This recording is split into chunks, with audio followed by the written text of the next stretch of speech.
మా దగ్గర రాయలసీమ, అక్కడ ఉండేటువంటిది ఆ యొక్క విజయవాడ నుంచి గుంటూరు ప్రాంతంలో.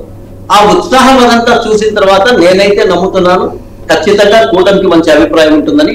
బట్ ఈ రోజు కూడా నేనైతే ఇట్ ఈస్ టోటలీ ఇండెసిసివ్ అనేది మాత్రమే నేను చెప్పగలుగుతున్నాను. రైట్. కృష్ణాంజనేయులు గారు. సాయి గారు నమస్తే. ఛానల్ మెంబర్స్ అందరికి కూడా నమస్కారం. ఈ 2019 ఎన్నికలతో పోల్చినప్పుడు 2024 ఎన్నికల్లో వన్ సైడ్ గా జరగలేదు, పోటాపోటీగా ఉన్నాయి అనేటువంటి మాత్రం చాలా స్పష్టంగా అందరూ అంగీకరించేటువంటి అంశం.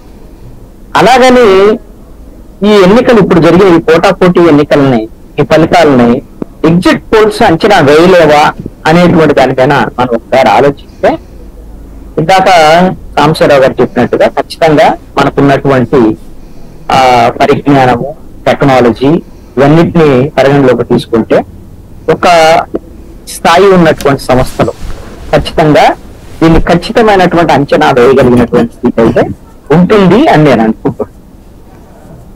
మీరు గమనిస్తే తెలంగాణ ఎన్నికలు జరిగినటువంటి సందర్భంలో, అసెంబ్లీ ఎన్నికలు జరిగినటువంటి సందర్భంలో 60 సీట్లు ఎవరికి వస్తే వాళ్ళు గెలిచేటువంటి అవకాశం. ఇద్దరు పోటాపోటీగా ఉన్నారు. అక్కడ అధికార పక్షం కూడా గట్టిగానే పోటీ ఇచ్చినటువంటి పరిస్థితి ఉంది.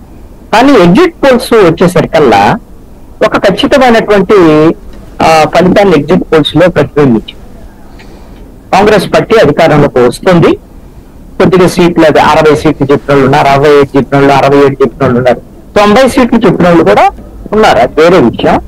కాంగ్రెస్ పార్టీ వస్తారు. అలాగని టీఆర్ఎస్ కూడా వస్తుంది అధికారంలోకి. కొన్ని సంస్థలు చెప్పారు.